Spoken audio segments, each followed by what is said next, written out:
Cada domingo, Clara Morales visita la tumba de su hijo. Es el único lugar donde el mundo parece detenerse, donde el ruido de los negocios, las llamadas y los contratos desaparecen por un momento. Pero aquella mañana algo era distinto. Mientras colocaba un ramo de lirios blancos sobre la lápida de Daniel, escuchó un sollozo cerca. A pocos metros, una mujer joven de cabello oscuro se arrodillaba frente a otra tumba, abrazando a una niña que no paraba de llorar. Clara quiso apartar la mirada, darle privacidad, hasta que vio el pequeño coche rojo en las manos de la niña. Idéntico al que su hijo tenía. El mismo modelo, el mismo rasguño en el costado. Clara sintió que la sangre le abandonaba el cuerpo. Ese coche estaba enterrado con Daniel. ¿Cómo podía estar allí? ¿Quiénes eran esa mujer y esa niña? Y lo más inquietante, ¿por qué la desconocida murmuraba el nombre de su hijo con tanta ternura? Clara Morales siempre había sido una mujer de control. Dirigía una empresa de transporte, tenía fama de implacable y eficiente. Todo en su vida era predecible, medido, seguro, hasta el día en que el camión de su propia compañía perdió el control en una curva y mató a su hijo. Daniel tenía 10 años. Le encantaban los coches, sobre todo uno, un Ferrari rojo de juguete que llevaba a todas partes. Después del accidente, Clara se encerró en el trabajo. Los días se convirtieron en meses, las llamadas en refugio, y los silencios, en castigo. Cada domingo visitaba el cementerio de San Francisco. Hablaba con Daniel, aunque solo recibía el silencio del viento. Le contaba de su semana, de la empresa, de la lluvia. Nunca de su dolor. Dejaba flores, limpiaba la piedra, colocaba un pequeño coche rojo frente a la lápida y se marchaba. Era su ritual, su manera de no romperse del todo. Aquel domingo, el coche no estaba solo. La niña lo sostenía en sus manos. La mujer a su lado lloraba sin esconderlo. Clara quiso acercarse, pero cuando sus miradas se cruzaron, algo extraño ocurrió. Los ojos de la mujer se abrieron con sorpresa, como si reconociera a Clara. Luego, con un hilo de voz, dijo: «Lo siento, Daniel». Clara se quedó helada. Ese nombre. La semana siguiente, Clara volvió antes de tiempo. No podía dejar de pensar en aquella mujer. Esperó entre las sombras de los cipreses, y al poco tiempo, la vio llegar con la niña. Se arrodillaron frente a una tumba recién hecha. En la lápida se leía: Miguel Hernández, 1990-2021. La fecha era la misma semana del aniversario de Daniel. Cuando la mujer se levantó, notó que Clara la observaba y tras un momento de duda, se acercó. «¿Usted también viene cada semana?», preguntó con acento español. «Sí», respondió Clara. «Mi hijo, Daniel.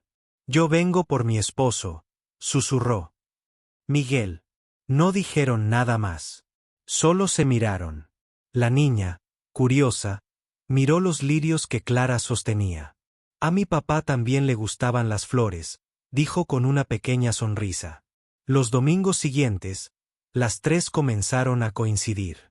Primero en silencio, luego compartiendo palabras, hasta que una pequeña amistad floreció entre las dos mujeres.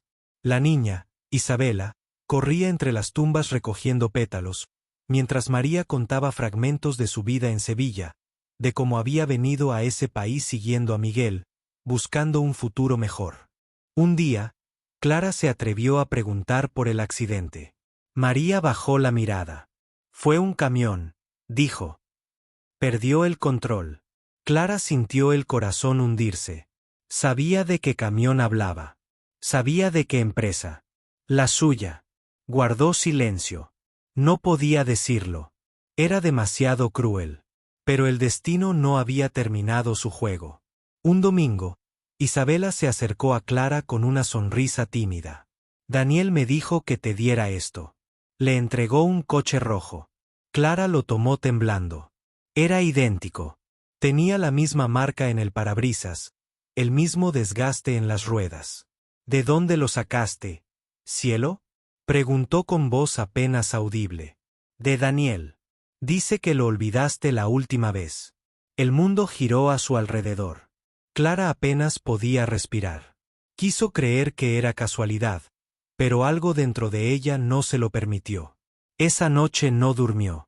Se levantó a medianoche, encendió la lámpara, y miró una y otra vez las fotos viejas de su hijo, buscando respuestas. La semana siguiente, María llegó con los ojos hinchados. Isabela habla con él, dijo, sin saludar siquiera. Dice que Daniel le cuenta cosas, que juega con su papá en el cielo. Clara no supo qué decir. Sentía una mezcla de miedo, alivio y esperanza. Entonces María sacó un sobre arrugado de su bolso y se lo entregó. Esto llegó a casa una semana antes del accidente. Clara lo abrió. Era una carta de su propia empresa, firmada por ella misma, la autorización que permitía la salida del camión aquel día. Sus manos temblaron. Entendió en ese instante que había sido responsable no solo de la muerte de su hijo, sino también de la de Miguel. Le confesó todo a María. Entre lágrimas, le contó cada detalle. La otra mujer la escuchó en silencio. Luego, tomó su mano con suavidad. Usted perdió a su hijo, yo a mi esposo. Tal vez por eso nuestros hijos se encontraron. Pasó un mes. La nieve cubría el cementerio. María e Isabela no aparecieron más. Clara fue todos los domingos, sola, esperando verlas, hasta que un día encontró una carta en su buzón. Sin dirección. Dentro, un dibujo infantil.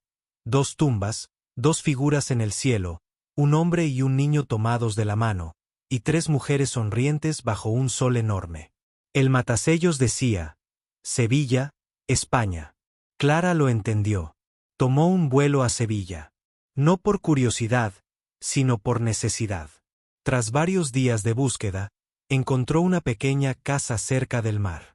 Isabela fue quien abrió la puerta. Clara, gritó la niña, abrazándola con fuerza. Daniel dijo que vendrías. María apareció detrás, sorprendida pero con una sonrisa sincera. Esa tarde caminaron juntas por la playa. María le contó que había vuelto para empezar de nuevo. Isabela aún hablaba de Daniel, pero ya sin lágrimas. Dice que está con su papá, explicó María. Que los dos corren coches en el cielo. Clara sonrió. Miró el horizonte. Eso suena a él, susurró. Isabela corrió hacia ellas con 3 pequeños coches rojos en las manos. Uno para Daniel, uno para mi papá, y uno para ti. Clara lo tomó y, por primera vez en muchos años, no sintió dolor. Sintió paz. De regreso a su país, Clara vendió la empresa. Donó gran parte del dinero a una fundación para la seguridad vial, que bautizó con los nombres de su hijo y de Miguel. Dejó su vida de reuniones, trajes y oficinas. Se mudó a una casa pequeña con jardín, donde plantó lirios blancos y guardó una caja llena de dibujos que llegaban por correo desde Sevilla. Isabela y Daniel jugando entre las nubes, Miguel empujando coches rojos por el cielo. Cada aniversario del accidente, Clara visita el cementerio con flores y juguetes nuevos. Los deja sobre las tumbas de los niños olvidados. Una tarde, recibió una foto de María. Isabela sosteniendo un trofeo con forma de coche. El mensaje decía, para Daniel, que me enseñó a correr de nuevo. Clara sonrió. Lloró un poco, pero de esas lágrimas que limpian. Entendió que el dolor no se borra, pero cambia. Se transforma en amor, en memoria, en propósito. Al volver al cementerio, el sol se reflejó sobre un pequeño coche rojo junto a la tumba de su hijo. Clara lo levantó con ternura y murmuró, «Nos volveremos a ver, mi niño». Pero todavía no. El viento sopló suave entre los lirios. El coche brilló bajo la luz del atardecer. Y en ese instante, Clara supo que su hijo no se había ido del todo. Simplemente había encontrado una nueva forma de quedarse. A veces, los que hemos perdido no se marchan. Nos buscan en otros corazones, en otras almas, y a través de un gesto, de una niña, o de un juguete, nos enseñan el camino de regreso a la paz.